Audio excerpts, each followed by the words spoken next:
You wanted the best. You've got the best podcast. The hottest podcast in the world. The Chris Voss Show, the preeminent podcast with guests so smart you may experience serious brain bleed. Get ready. Strap yourself in. Keep your hands, arms, and legs inside the vehicle at all times, because you're about to go on a monster education roller coaster with your brain. Now, here's your host, Chris Voss. Hi, folks. Chris Voss here from thechrisvossshow.com, thechrisvossshow.com. Hey, we're coming here with another great podcast. Oh, my God, another one. Another podcast of hundreds. What do we do with their time? So today, we've got a most excellent guest on. He is a brilliant diplomat and writer as well. He's authored 14 books, so we're going to have him talking about his latest book today. To see the video version of this, you want to go to youtube.com and type in the words Chris Voss. You may have heard of that guy. And by doing so, you'll be able to hit the bell notification button and get all the notifications of all the cool things that are happening. And you get to feel like you're really a part of something, like a family, like a journey, if you will. So make sure you do that as well. Refer the show to your friends, neighbors, relatives, thecvpn.com, or go to chrisvosspodcastnetwork.com. You can subscribe and see all 9 podcasts over there. You can also follow me on goodreads.com/Chris Voss for all the books we're reading and great authors we've interviewed. You can also follow us on Facebook groups. There's the Facebook group, facebook.com/the Chris Voss Show or the Chris Voss Show. Check that out. Today, Richard Haass is on the show. Dr. Richard Haass, I should say. He is the president of the Council on Foreign Relations. You may have seen him on a lot of TV shows talking about foreign policy, et cetera, et cetera. He's an experienced diplomat and policy maker. He served as the senior Middle East advisor to President George H.W. Bush and as a director of the policy planning staff under the Secretary of State, Colin Powell.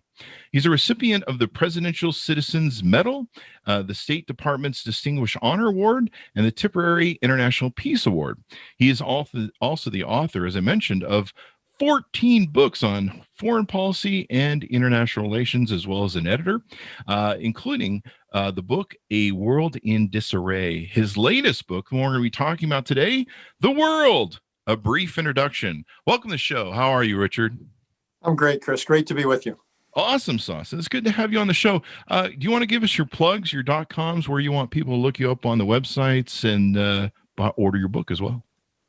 Well, book can be found Penguin on their site, Amazon, CFR.org, which is actually, let's go with CFR.org. The reason is you can find me and my book, but also our website really is a great resource about the world. And we're not politically biased. We don't have an agenda. We also don't accept money from any government. So you'll actually get straight analysis. So I would hope that if people are interested in what's going on in the world, they didn't get overloaded by the debates, which barely mention the world. They can go to CFR.org. And you guys are a nonpartisan organization, to my understanding, correct? Yes, sir. Okay, yeah, great. We're a nonpartisan. And just for the record, I've worked for 4 presidents. I've worked for a Democratic president. I've worked for 3 Republican presidents. And for most of my career, at least, maybe this makes me a dinosaur, Chris, I never thought of foreign policy as a particularly partisan undertaking. You could have pressed me really hard on this show, and I would have been hard pressed to say what exactly is a Democratic foreign policy as opposed to Republican. There was actually considerable overlap and continuity. So I come out of that, that world. All right, so let's get you on the record then. Which president of the 4 was the best? No, I'm just kidding. I don't want to put you on the spot. I'll say that. I will say I actually think 41. 41. George Herbert Walker Bush, I think was one of the great foreign policy presidents, certainly of the modern era. I think the greatest was Truman after World War II. And what he did, and he had great people around him, set the foundation for the Cold War. And the last 70, 75 years, for all of our mistakes, whether Iraq or Vietnam, what have you, it's been an amazing run, if you think about it. We haven't had a great power war. The United States has flourished economically. Democracy has been on the rise around the world. The average person, I know right now we're suffering with COVID, but the average person in this country lives a decade longer. It's been an amazing run of history. And I think American foreign policy deserves more than a little credit. Truman, I think, is the greatest president of this period in foreign policy. But I would put 41, President Bush the father, as number 2. All right. So who is the worst out of the four? No, I'm just kidding. You don't have to answer that either. I'm just We kidding. won't go there. Okay, there we go. So what motivated you want to write this book and put it out? Well, it gets back to what we were just talking about. What's so interesting to me is the world matters as never before. We see it with COVID. What began in Wuhan, China, didn't stay there. You got these fires out west linked to climate change. We just marked the 19th anniversary of 9/11. A bunch of terrorists trained in Afghanistan killed 3,000 people in this country in a day. So the world matters in all sorts of ways, yet most Americans don't see the connection between the world and their lives. They don't see the connection between what the U.S. does and what it means out there. And the reasons are you don't study it in elementary school or high school for the most part. You can go to virtually any 2 or 4 year college in this country. And while it's in the curriculum, virtually none of them require that you take a course about international relations in order to get your diploma. So most Americans leave campus, if they go to a campus, essentially illiterate about international affairs. The morning shows, the nightly news shows barely cover it. There are tons of stuff on the internet. The problem is there's tons of stuff on the internet. And no one's been generous enough to provide those yellow Post-it notes saying, read this, ignore that. So for any number of reasons, and look where we are now. Here we are. We're about to elect a president. We're a few days away. We've had 2 presidential debates, a vice presidential debate, any number of town halls. If 10 or 5% of the time was devoted to international relations, to foreign policy, it's a lot. And that's why I wrote this book. I basically wanted to try to fill this space to give Americans what I think they need in order to be more informed citizens. There's that. And then I wanted to help people as they go about their lives, whether it's career. Should I do something in this area in government or elsewhere, investing, business, what have you? I wanted to basically help get people up to speed. But more than anything, it was Jefferson who said that democracy depends upon there being an informed citizenry. And my real concern is that in America, too many of us are just not informed enough to make wise choices when we vote, and to hold the people who hold power. I want to hold them to account. We can only hold them to account if we're knowledgeable. Exactly, for informed citizenry, as you mentioned. So give us a kind of sky view overview of the book as it is. Okay, what the book tries to do is, one, give people the basic history. How did we get to where we are? Big emphasis on really the 20th century, the 2 world wars, the Cold War, and what's happened since the end of the Cold War 3 decades ago. I then try to introduce people to the major regions of the world: Europe, East Asia, South Asia, the Middle East, Latin America, Africa. Give you kind of a feeling for each one of those parts of the world. Then to talk about the big global issues. I mentioned climate change, terrorism, proliferation, infectious disease, trade. What makes this period of history so interesting is you don't just have the typical stuff of a rising China or a cranky Russia or a messy Middle East, but you have these global issues that can really affect our lives as never before. And then at the end, I try to put it all together and give people a sense of how to understand the world, and again, how it works, why it matters. I think, look, in 300 pages, you can't tell everybody everything, and that's not the goal. If the book has a subtitle, a brief introduction, I had to leave out a whole lot. So the idea again was to give people a foundation. And what I really hope also is this won't be the only book or the last book they will read on the subject. Well, I'm hoping you'll keep writing books on the world, because if we go full like Planet of the Apes, that could be bad. So we want this series to continue. I totally agree with you. My mother was a teacher for years. She complained about how they were taking away curriculums like history, civics. They took away, I think, band and art. And she would say for decades, she's like, we're raising a really dumber generation that doesn't know what's going on. And then you see. Guys, your mother was 100% right. Think about it. The only thing virtually every American has to do is go to school through the age of 16. After that, you can kind of chart your own course. So that's our one chance to get at people. And the idea, and you're right, we've had things like, I'm not against kids learning about computers or STEM, the basic math and science, that's important. And I get it. But I really worry. And I think we're paying a real price for it as a society. We don't teach civics. you're 100% right. People don't really know about American democracy, why it's special, why it needs to be protected, what it takes to protect it. And then they don't know about the world. And think about it. A kid who's graduating from high school now or college, he or she will be what? Their late teens or 20. Their life will pretty much parallel the 21st century. They were born right at the beginning of the century. They've got to know about this world if they're going to succeed in it. And I just worry that we're not teaching it, and then the media is not really covering it or covering it in a serious way. And I just worry about the implications of that. Again, I come back to, why do we think it's all going to work out? History suggests things don't just work out.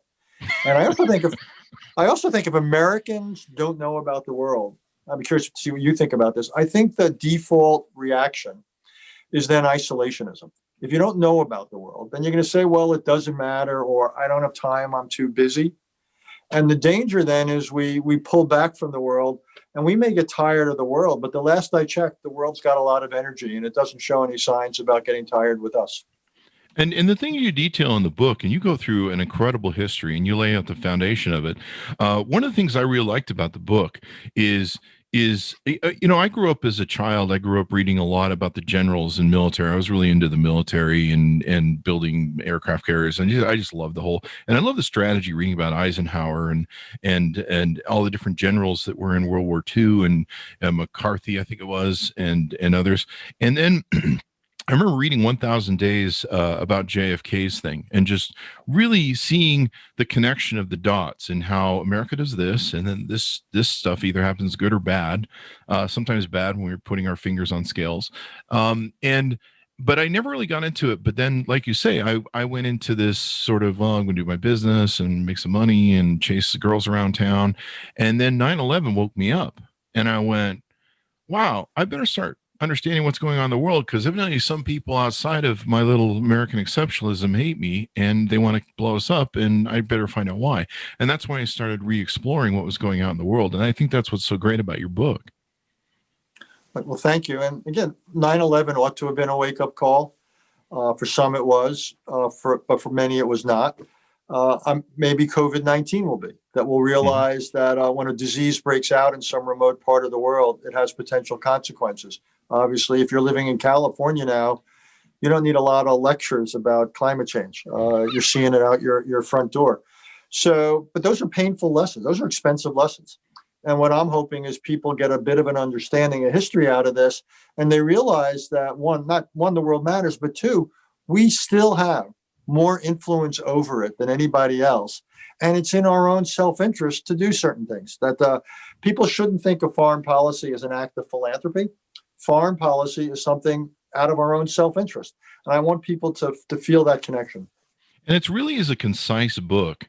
I mean, you really get into it. You go through the details of each of the countries, how we got here. What's interesting to me too is, like, one of my favorite parts was the Woodrow Wilson part, where you talk about the League of Nations and how, the isolationism, kind of what we're going through lately, the past few years maybe, where we don't feel the world is important, and we've got the isolation, and you see some of the fallout that kind of the impact of a stroke. You go through all of that and how some of these things really led. One other important thing that I've always looked at was how Obama treated Syria, and how letting that slide created just an incredible blow up of populism in the world, and these migrants and everything that created some of this racial division. And it's always been interesting to me, especially reading your book. You can see that the decisions that are made and how they turn into, these huge roads that we end up going down that impact lives, kill millions sometimes, et cetera, et cetera. Look, absolutely. And you raise a couple of really good points. One is some of this history really resonates now. If you look at the run up to World War I, you look at the aftermath of World War I and the run up to World War II. You look at what we did at the beginning of the Cold War. There's real lessons. There's do's and don'ts that we ignore at our peril. Obama's thing with the chemical weapons in Syria, after Assad crossed the red line and after all the threats, we didn't do anything. To me, that's really interesting, because it shows what you don't do can be every bit as consequential at what it is you do. So we made mistakes. What Bush did in Iraq was a big mistake, totally. But also what Obama didn't do in Syria a serious mistake. There's lots of lines about history. My favorite, history doesn't repeat itself, but it rhymes. And I think that's true. There's lessons to learn. And I think we ought to be kind of pitch our ear a little bit to the rhyming about what sort of situations in the past have some parallels to our own. And are there some guides for either what we ought to do or what we ought to avoid? My favorite quote is myself, which is the one thing man can learn from his history is that man never learns from his history. So there, by goes that. Is that a Chris Voss? That's a Chris Voss quote. I think it's a modification. Do I have to attribute it? Yes, please, if you would. No money is needed, but just some idiot on the web told me this. But I really like the book because you really get into it. It's very concise. It's a very quick read. It's a very interesting read.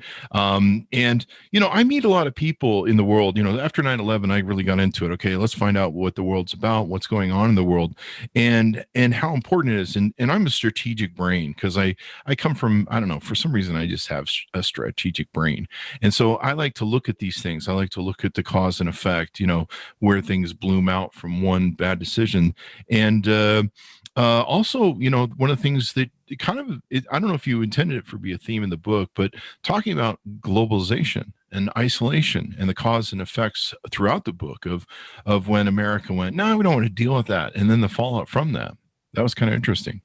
No, that's a big motive for the book. Look, to me, globalization's a reality. How we deal with it, that's a choice. But to deny it seems to me to be folly. And yeah, I have two biases in the book. One is I am against isolationism. I think the world matters. Just because we ignore it doesn't mean it's going to ignore us. And the second is unilateralism. I've yet to find something we can do in the world better by ourselves than doing it with others.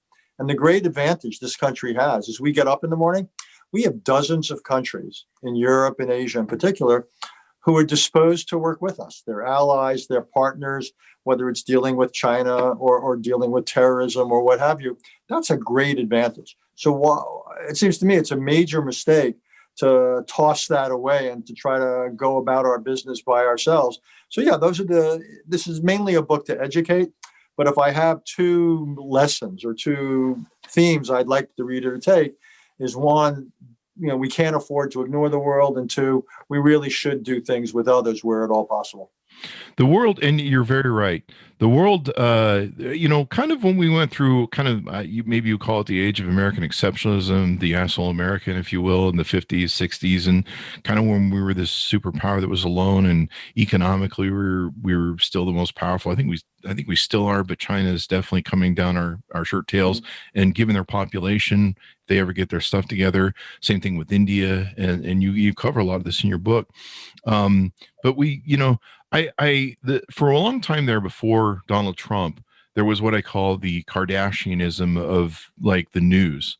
Like you and I probably remember the age of when CNN was first up, you could go on CNN. And in fact, State Department people, in my understanding, and the president people would watch it because they would actually be covering wars. There would be people being the Gulf War 30 years ago. I remember being in the White House because I was the Middle East advisor to President Bush, the father, working with Brent Scowcroft.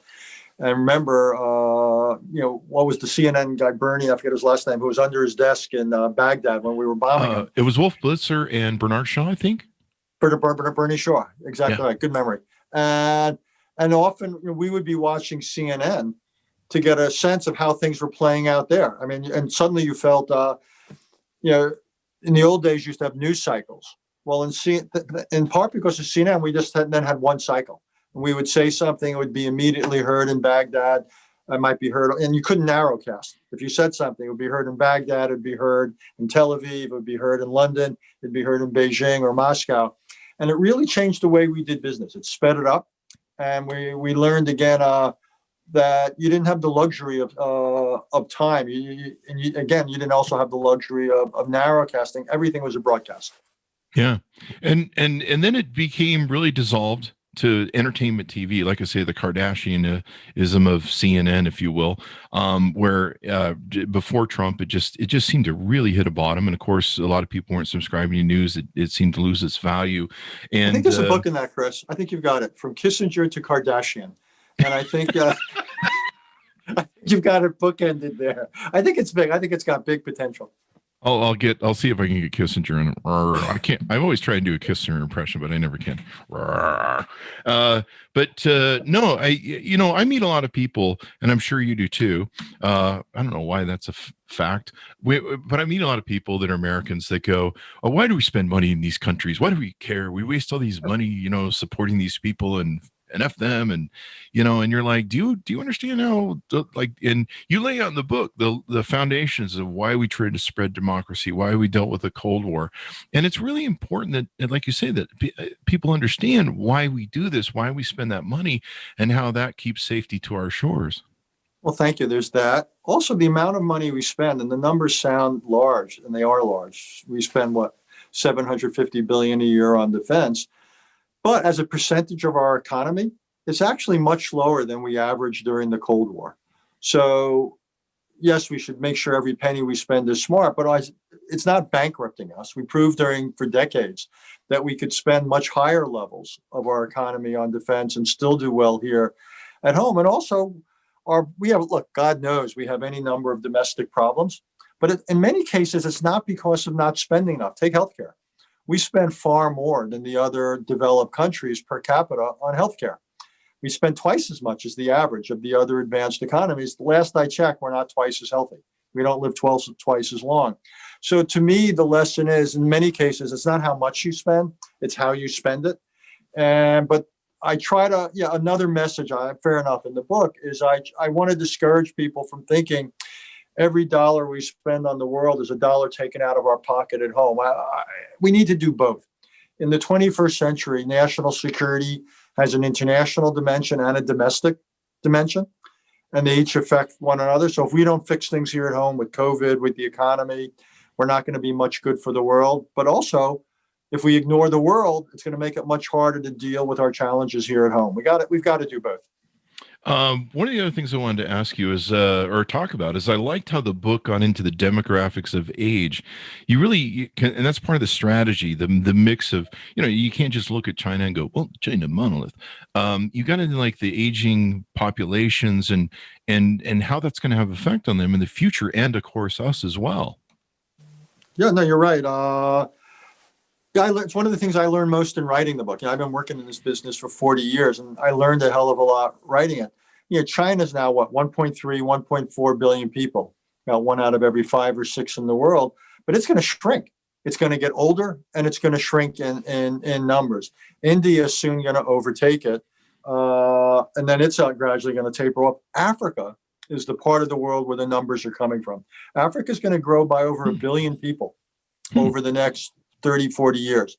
So whereas in Europe and in Asia, there's a problem where you have not enough working age people for all the elderly.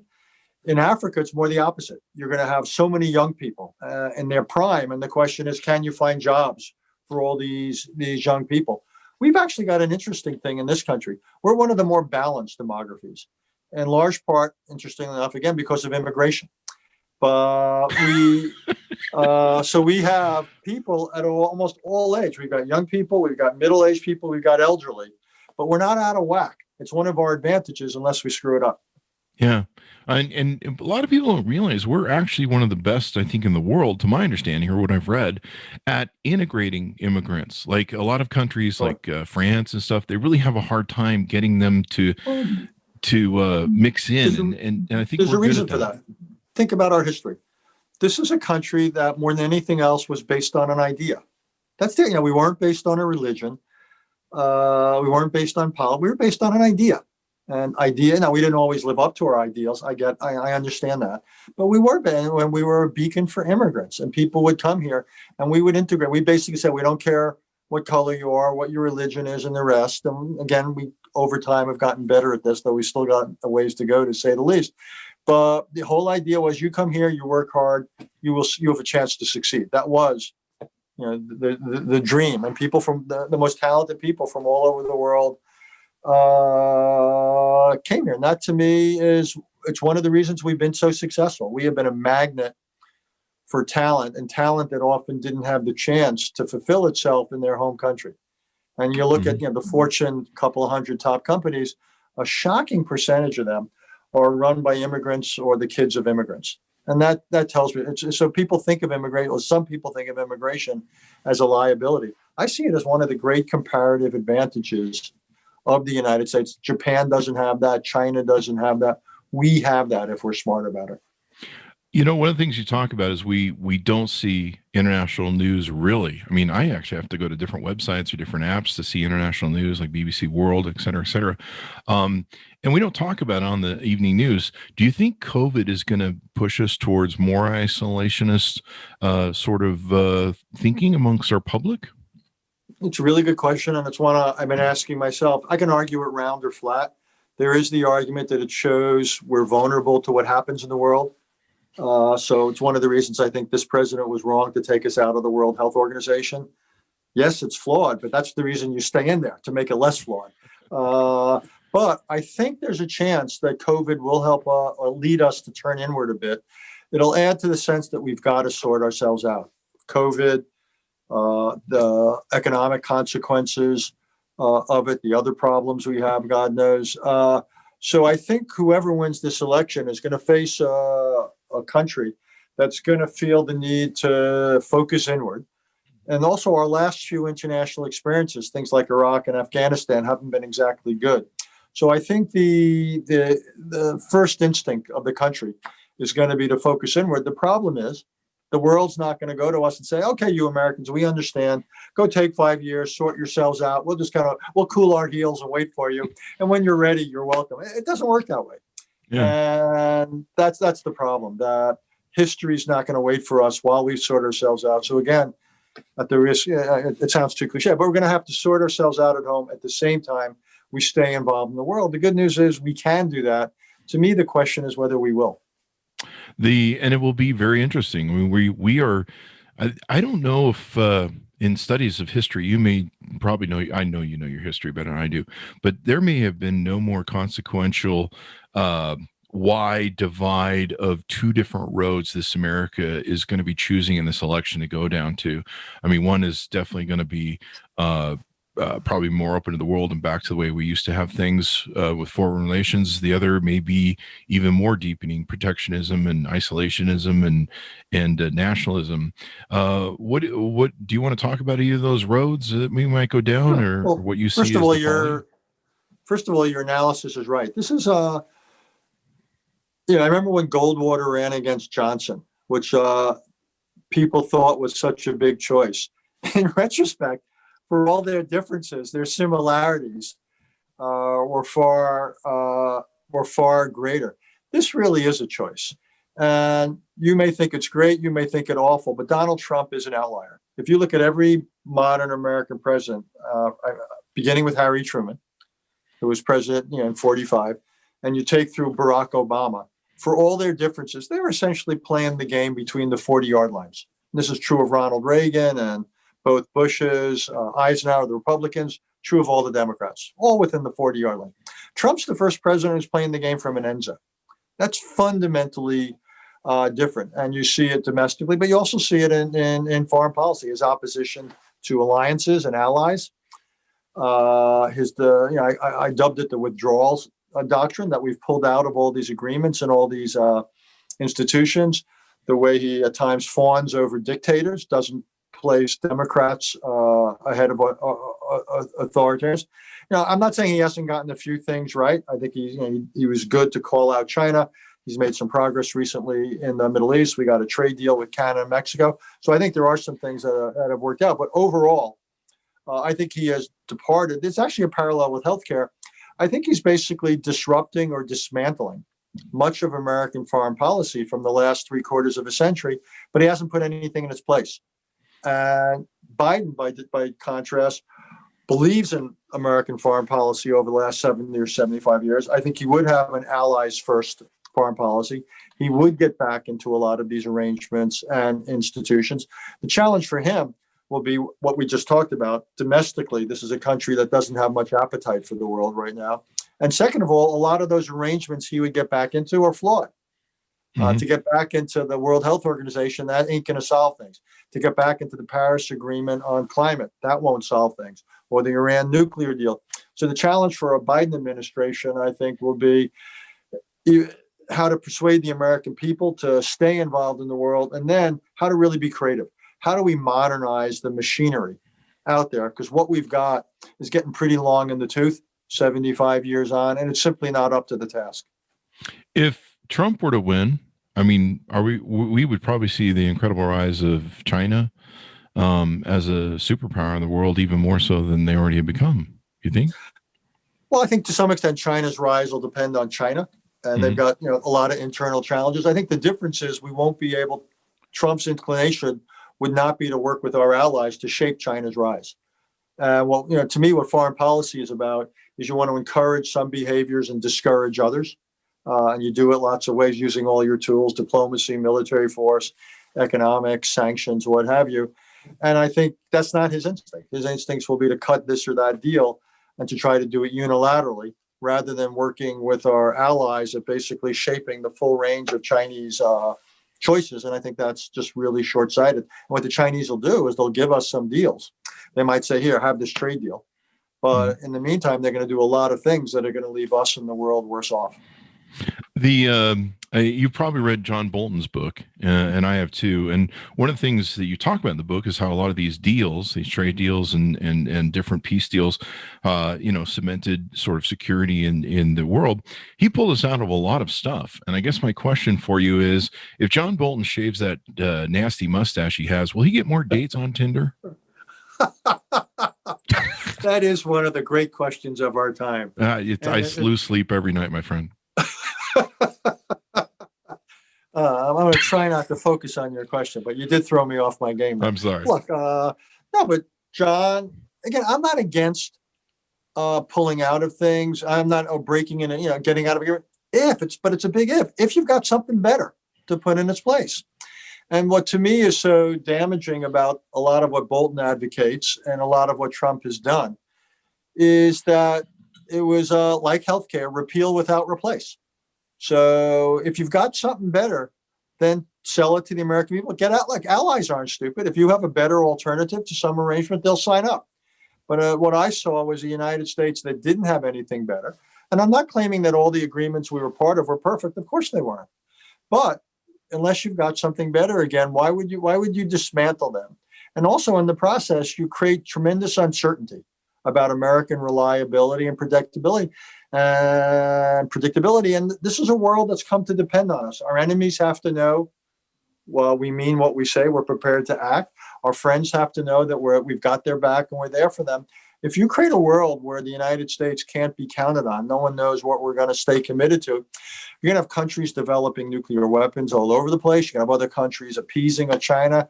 You'll have China and Russia and others testing us on Mondays, Tuesdays, and Wednesdays to see what they can get away with. And that'll be a nasty, nasty world, which, by the way, will really be bad for us. And I met with this president. He actually, during the campaign, when he was running for president 4 or 5 years ago, I spent time with him. He asked to see me. We talked through things. And he seems, the one big thing I felt he would never take on board is the idea that the benefits of these arrangements was far greater than the cost. It was almost like he was a businessman that only examined the cost side of the ledger. He never got around to the revenues. And I just think he's missing many ways in which the United States is better off with what we've developed and would be worse off if we scuttle it. So let me ask you this. So I'm going to take that as he should save the mustache. So what keeps Richard Haass up at night? What countries or foreign policy is keeping you up at night and making you pop the stomach settlers, the Rolaids, going, oh boy, what do you think? See, I don't know if I have the capacity to surprise you, but you've just demonstrated the capacity to surprise me. But my answer it's us. See, oh, damn it, we're screwed. I mean, China poses a challenge. Russia poses a threat. We've got climate and terrorists. And I get it. It's a pretty big agenda. It's a pretty big array of challenges out there. But the last 70, 75 years persuades me that if we act in the world, if we work together with our partners and allies, if we're consistent, if we're serious, we can do okay. The American people will support it. And we will manage, we won't solve all the problems, but we'll manage many. And on balance, the benefits will far outweigh the cost.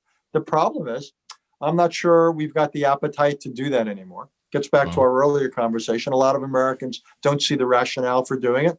And you've got a leader now who clearly doesn't see the rationale to do it. He's inclined not to do it. So what worries me is that we're going to come up with some crazy mixture of isolationism and unilateralism. We're going to become more and more unpredictable, more protectionist on trade and so forth, that we're going to basically stop doing the things that have by and large worked for us. And it's going to create opportunities for bad guys to be even worse. And a lot of the people out there who have been our friends are going to essentially say, we can no longer rely on the United States. That's a very different world. So right now, I think more than anything, it depends on us. And I'm not confident we're going to make the right choices. Wow. I did not expect you to say us. That got me. Wow. I'm scared now. I do really feel like we look like a wounded animal to the world, not only from our politics, but, COVID. I mean, we're number one in COVID.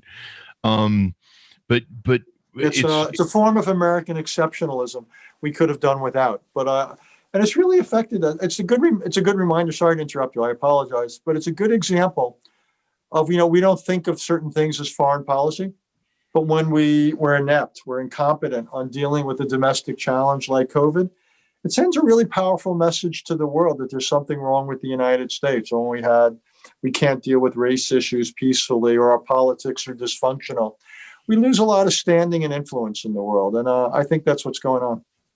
And you're completely right. I mean, it is torn. COVID has just torn everything that's wrong with us, like open, like every scab we had that we were kind of like, we can give through that. We'll be fine. We'll just kind of go.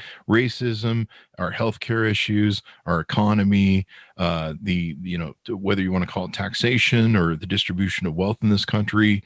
I mean, it's just opened it up. And even people like Russia with Putin, who goes, this gives me some toys to play with. It definitely just makes us feel, I feel like we're a wounded animal almost, really. Look, I'm worried about it for us. I'm worried about that enemies will be opportunistic and take advantage of it. I mean, I can't prove it, but it's possible that China did some of what it did in Hong Kong because they knew we were distracted and not paying attention. I don't know what they might do down the road in the South China Sea or with Taiwan, what Putin might be tempted to do in Europe. My hunch right now is what might be holding them back is they're concerned that if Biden were to win, they don't want to start off on the wrong foot with the Biden administration. But if there were a second Trump term, it's quite possible we would be tested because our willingness to act in ways that would have been considered automatic back when, or people look at what we did to the Kurds. They look now at what looks to be a race to the exits in Afghanistan. So they may think that this is a United States that's no longer prepared to play the sort of leading role we played. And if that's the case, they will test us. It's going to be really interesting to see which road we choose on November 3rd or whenever we get the election results or whenever the Supreme Court decides what the lawsuits are about. Oh, my God. Everyone's like, it's going to be over on November 3rd, Chris. I'm like, no, it's not. But that or Nancy Pelosi, they'll just have to put it on the 20th. So with China, there's some interesting things that whoever the next president is going to have to deal with. And certainly, and I think we know Trump's position on the Uyghurs, but also what China's been doing that a lot of people don't talk about is they've been taking resources and making a huge amount of resource I don't know what you call it, colonization or scoring or control of the African continent. And they've really got their thumb and edge on what's going on there. And we just seem to be flying blind and ignoring what's going on down there.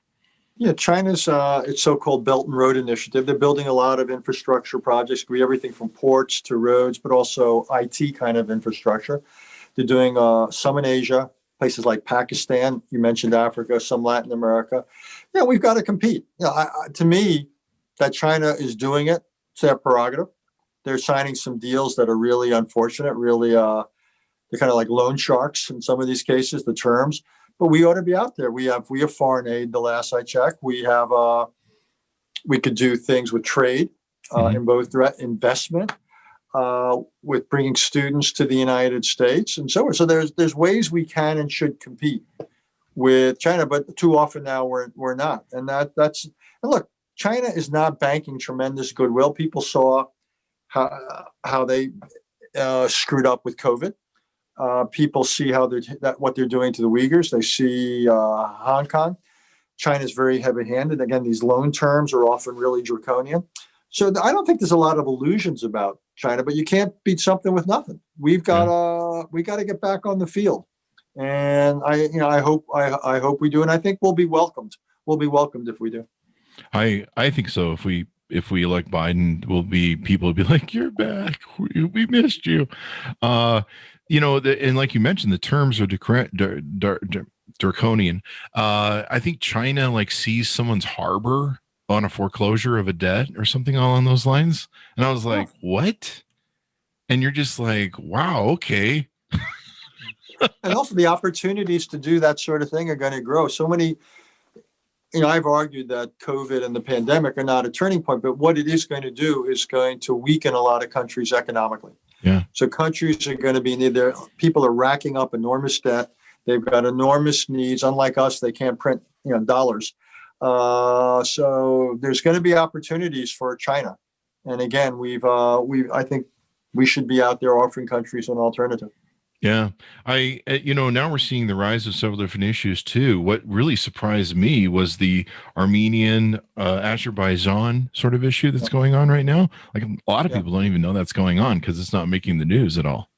Yeah. I mean, people couldn't find the Nagorno-Karabakh on a map, but I understand that. And it's a complicated issue within a largely Armenian province within a larger territory. You got Russia, you've got Turkey. This is not a place where we have a deep, long historical involvement. What to me, though, it's interesting. It's a little bit of a canary in a coal mine. It shows what happens if people feel they can pretty much safely ignore us, that we're not going to get heavily involved. This is yet another sign of what I would call a post-American world. We see it in Syria. We see it in Yemen. To some extent in Libya. We're seeing it in Nagorno-Karabakh. We're beginning to see a world where a lot of locals, or in some cases not locals, like Russia and Syria, are getting involved because they basically say, well, we don't really have to reckon with the United States much anymore. And what we're going to see is this is a lot messier, a more dangerous world, and by the way, we won't be immune from ultimately. Do you think that can escalate and spread? Like that could be a whole new World War III sort of thing? But at the moment, I don't see it. I mean, I don't know how the daisy chains connect, but I think anytime you have major powers working in proximity to one another, you got to be frightened about an incident. Incidents can always escalate, but no, I don't see that in the book. I think the most worrisome scenario out there, probably two. One would be if Russia probes in a NATO country the way it's been doing in Ukraine and in eastern Ukraine. The other would be something with China and the United States, say, over Taiwan. Those are the kinds of scenarios that I think have the potential to escalate in significant ways, and I can't dismiss it either.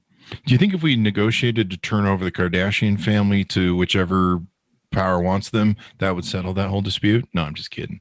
It's not. I was going to ask you too about Venezuela. I've been reading that we might be escalating some stuff in Venezuela and getting prepared for something. Do you see that at all? No, at the moment, I don't see a lot of options. I think the government, as ugly as it is pretty entrenched. Yeah. You've got tens of thousands, maybe 20,000 or so Cubans there. You've got Russian help. You've got a lot of Chinese money. You've got a lot of gangs and former military, probably some current military with guns. I think they're pretty entrenched. The opposition is divided. It's a humanitarian nightmare for Venezuelans trapped in the country, a humanitarian nightmare for those who have become refugees. But at the moment, I just don't see the mechanism for how we change things fundamentally. Sorry to be so pessimistic. No, but at that moment, I don't see how we. And I think at some point the question might be, if we can't bring about the kind of change we want there, does it force you, as awful as it is, to think about a scenario where you have to say, what would it take? And this administration tried it. Are we at all open with them or the Syrians, another awful government, to start talking to them in terms of making an awful situation less bad? Because you can't overthrow them, and if you can't overthrow them and put something better in their place, is there a way you can make an awful situation less bad? And it's a really uncomfortable way of phrasing it. But at the moment, I don't see how we go from where we are to what existed in Venezuela not that many decades ago. This was the most successful country in that part of the world. Had the energy, the oil, an incredibly educated, talented, sophisticated, elite, a thriving democracy, and the rest. And look at it now. It is just it's a country that is talking about self-destruction. That is what happened. And at the moment, I don't quite see how we get it back. I'm not smart enough to see the path. I was reading today, Pompeo's been treading about the outer cities and some implications of military buildup, so it'd be interesting. The Trump administration has been doing this thing and used to run influence on Middle Eastern policy. They've been doing this thing where they've been making so you can fly from Saudi Arabia into Israel, and they just announced some recent more agreements where they're trying to normalize the Arabs with the Israelis and stuff. Do you see that working as a good steps towards maybe resolving Middle East peace? I don't think we can use the phrase Middle East peace anymore because there's too many fault lines. I mean, you've got Yemen, Libya, Syria, you've got Iran's problems. I think there's what we're seeing is the normalization, and it's welcome, between some of the Arab countries and Israel. You had Egypt and Jordan decades ago, and now we've got the UAE, Bahrain, and most recently Sudan. So that's great. Different reasons why. Some countries are worried more about Iran than Israel. Some countries want to get advanced military hardware. Some want to get off the state supporters of terrorism list. So there's incentives, shall we say. But it's a good thing. What it's not going to do is solve the Palestinian problem. And that's a separate issue. And the reason that's still, I think, so important is that Israel, since it was created 70 odd years ago, has been a democratic country and has been a Jewish country. But the problem is with occupation, one or the other has to go. Either it has to give up its Jewishness if it gives the Palestinians full rights, or it gives up its democraticness if it denies them citizenship. I don't want Israel to have to make that choice. So I still think we need a Palestinian state. I think it's in Israeli self-interest as much as Palestinian. At the moment, though, we're not walking in that direction. The only way these normalizations between Arab governments might help would be if it reinforces the message to the Palestinians that peace is not going to be delivered to them on a platter. They are going to have to negotiate peace themselves with the Israelis. That won't be easy. Palestinians are divided. Israelis are divided. But I think that's ultimately the only route to get there. But I can't sit here and say I'm optimistic. To be perfectly honest, I'm not. One of the things I did love about your book is you really explain how that whole situation comes together, the issues with it, and what keep it complex. Is there anything else we didn't mention in your book or cover in your book that you want to put out? Well, again, I would hope that anybody, listening to this or watching it on YouTube, rather than focusing on Mr. Bolton's mustache or the Kardashians, what I'd hope is they would spend more time. Well, reading my book is obviously something I'd love them to, but we publish a magazine, Foreign Affairs. I'd love them to try that, to go on our website, cfr.org, to basically just get a little bit more up to speed. If you're a parent and you're shelling out all this money for your kid to go to college, maybe you ought to think about encouraging them to take a course in this. If you're a university, you might want to think about requiring it of your students. For those who are past that age, maybe spending a little bit of time, some free time, either on the internet. But I just worry that, I guess the way I'd put it is I'm worried because I've learned that good policy doesn't just happen. We talked before about civics. I think we got to do a better job of transmitting the DNA of our democracy from one generation to another. And I think we've got to do better at teaching Americans about the world, to use my word, to make them globally literate. And the book is sort of one way I've tried to do, but that's what I would hope that more people in this country would make something of a commitment to do that. One, it's interesting. It can help with careers, all sorts of possibilities. It can help you with your investments, but also, as we've learned the hard way, what happens out in the world's not Las Vegas. And what happens there doesn't stay there. It comes here. And we just need to be smarter about it. We need to be prepared for it. There you go. And I got to tell you, you converted me on your Council on Foreign Relations website, cfr.org, the Global Conflict Tracker. I'm loving this thing, man. I can sit and look and see what's going on, the conflicts, and I can educate myself so I can talk wisely about it and understand what's going on. I love this thing. This thing's awesome. Cool. Good. There you go. So, Richard, it was wonderful to have you on the show. Thank you for being on the show and spending some time with us and sharing all of your wonderful knowledge. Well, not all of it, but, a good portion, a proportion of it, an hour's worth of it. I shared 110% of it. I told you more than I know. Oh, great. So check out the book, guys. You definitely want to check this book out and read it. It's definitely education. It'll make you smarter as you're standing around the water cooler, talking to your friends, you're typing online, talking about your social stuff. Understanding about the world is really important to understand why we're here and what we're in. Check it out. The book is The World, a brief introduction from Dr. Richard Haass. He is the president of the Council on Foreign Relations, and he wrote 14 other books, so check them out as well, right? Thanks, Mounties, for tuning in. Be sure to see the video version of this if you've been listening to the audio version on the podcast. YouTube.com/Chris Voss. Hit that bell notification button. Go to thecvpn.com. Refer to your friends, neighbors, relatives, and all that good stuff. Follow me on Goodreads/Chris Voss. And also go to our Facebook groups. There's a whole bunch of them. The Chris Voss Show on Facebook. You can just search for them and find them. Be safe. Wear your mask. Register to vote. Vote. I don't know if you know how to register anymore, but vote like your life depends on it, because it probably does. Stay safe, my friends, and we'll see you guys next time. Thanks for tuning in. And that should take us out, Richard. We'll put the music and all that stuff on an edit. That was great. I had a great time. Thank you. Thank you very much. That was fun, and you were very generous. Thank you. Thank you very much. You were too, my friend. I'll send you guys the link when it's up in 48 hours. Stay safe. You too.